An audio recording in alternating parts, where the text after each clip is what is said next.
2-3 రోజులు ఏదైతే పని మీ ఇందాక మీకు చెప్పిన కలర్ చెప్పారు ఆ 2-3 రోజుల్లో చెక్కులు వాళ్ళ చేతిలో అందాలి. వాళ్ళ కుటుంబానికి వచ్చి వాళ్ళ ఉద్యోగం ఇస్తామనేది భరోసా ప్రొసీడింగ్ ఇవ్వాలి. ఎవరైతే వెంటిలేటర్ మీద ఉండి సీరియస్గా ఉన్న ఇంజూరీ ఉందో వాళ్ళకి 10 లక్షల రూపాయల కాంపెన్సేషన్ ప్రకటించాలి ప్రొసీడింగ్ ద్వారా. అలాగే 3 లక్షల రూపాయలు ఎవరైతే ఇంజూరీ అయ్యి మరి 3 రోజులు హాస్పిటల్లో ఉండి వెళ్తారు వాళ్ళకి 3 లక్షలు ఇవ్వాలి. ఎవరైతే చిన్న ఇంజూరీ అయ్యారో బయట హాస్పిటల్ తీసుకున్నారో వాళ్ళకి 50,000 తక్కువ లేకుండా వాళ్ళకి ఇవ్వాలి. అది దాని అన్నింటికి కూడా రాతపరకమైన ప్రభుత్వం నుంచి ఒక ప్రొసీడింగ్ ఒక రిలీజ్ రావాలి, జీవో రావాలి. వచ్చినప్పుడే ప్రజలు నమ్మకం ఉంటుంది.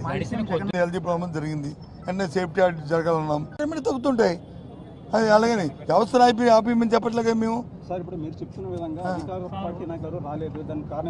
నాకేం తెలుసు, మీరు అడగండి వస్తారు. తర్వాత ఇప్పుడు నేను అన్నాను కదా, ఇప్పుడు నేను అన్నాను కదా, వాళ్ళకి ఖాళీ లేక వాళ్ళకి ఏంటంటే వాళ్ళకి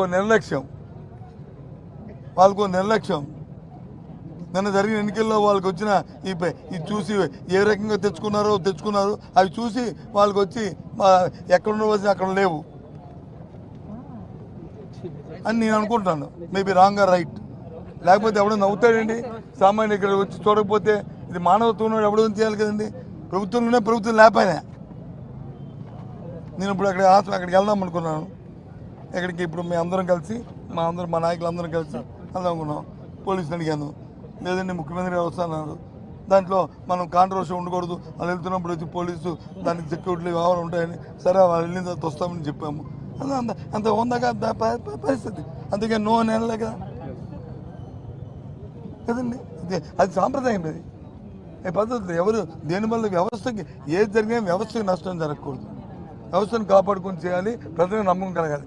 పర్వాలేదు, ఈ వ్యవస్థ ఈ ప్రభుత్వాలు ఉన్నాయి, పర్వాలేదు. ప్రభుత్వం అంటే వ్యవస్థ మీద నమ్మకం పోతే ఎలాగా?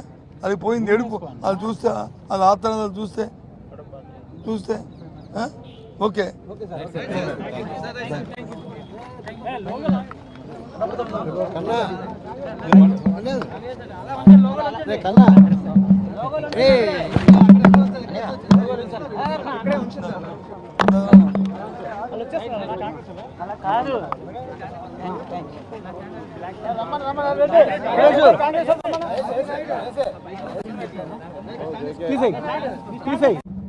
రెండు మూడు రోజులు ఏదైతే పని మీ ఇందాక మీకు చెప్పిన కలర్ చెప్పారు ఆ 2-3 రోజుల్లో చెక్కులు వాళ్ళ చేతిలో అందాలి. వాళ్ళ కుటుంబానికి వచ్చి వాళ్ళ ఉద్యోగం ఇస్తామనేది భరోసా ప్రొసీడింగ్ ఇవ్వాలి. ఎవరైతే వెంటిలేటర్ మీద ఉండి సీరియస్గా ఉన్న ఇంజూరీ ఉందో వాళ్ళకి 10 లక్షల రూపాయల కాంపెన్సేషన్ ప్రకటించాలి ప్రొసీడింగ్ ద్వారా. అలాగే 3 లక్షల రూపాయలు ఎవరైతే ఇంజూరీ అయ్యి మరి 3 రోజులు హాస్పిటల్లో ఉండి వెళ్తారు వాళ్ళకి 3 లక్షలు ఇవ్వాలి. ఎవరైతే చిన్న ఇంజూరీ అయ్యారో బయట హాస్పిటల్ తీసుకున్నారో వాళ్ళకి 50,000 తక్కువ లేకుండా వాళ్ళకి ఇవ్వాలి.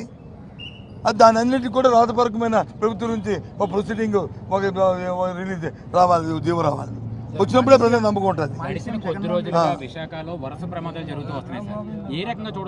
అంటే ప్రమాదాలు జరుగుతున్న ప్రభుత్వాలు ఏంటంటే ఎందుకు వస్తుంది ప్రమాదం, ఆ ప్రమాదాన్ని దానికి ఉన్న ఏ కారణం వల్ల వచ్చింది, దాన్ని ఏ విధంగా మనం అరికట్టాలి అనేది దృష్టి పెడితే అవన్నీ అయిపోతాయి. జరిగింది అని నిర్లక్ష్యం ఉంటే ఒకదాని తర్వాత రెండో వస్తుంది.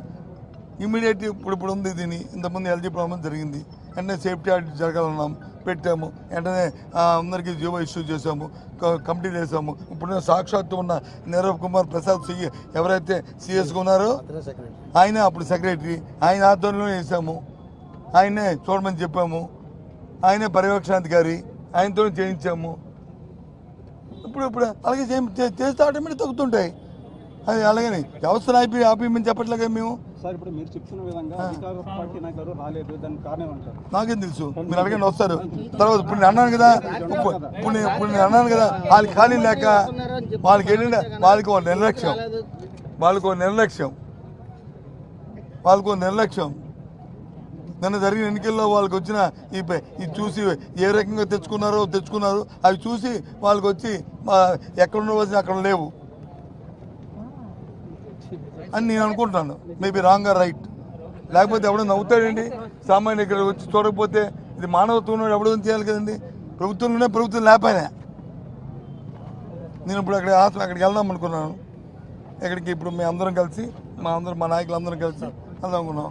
పోలీసులు అడిగాను, లేదండి ముఖ్యమంత్రి గారు వస్తున్నారు, దాంట్లో మనం కాంట్రవర్సీ ఉండకూడదు, వాళ్ళు వెళ్తున్నప్పుడు వచ్చి పోలీసు దానికి సెక్యూరిటీ వ్యవహారం ఉంటాయని, సరే వాళ్ళు వెళ్ళిన తర్వాత వస్తామని చెప్పాము. అంత ఉందాక పరిస్థితి, అందుకే నో అని అనలే కదా కదండి. అది సాంప్రదాయం. అది పద్ధతి ఎవరు దేనివల్ల వ్యవస్థకి ఏది జరిగినా వ్యవస్థకి నష్టం జరగకూడదు. వ్యవస్థను కాపాడుకొని చేయాలి, ప్రజలకు నమ్మకం కలగాలి. పర్వాలేదు ఈ వ్యవస్థ, ఈ ప్రభుత్వాలు ఉన్నాయి, పర్వాలేదు. ప్రభుత్వం అంటే వ్యవస్థ మీద నమ్మకం పోతే ఎలాగా? అది పోయింది ఎడుపు, అది చూస్తే అది ఆత్మహత్యలు చూస్తే ఓకే.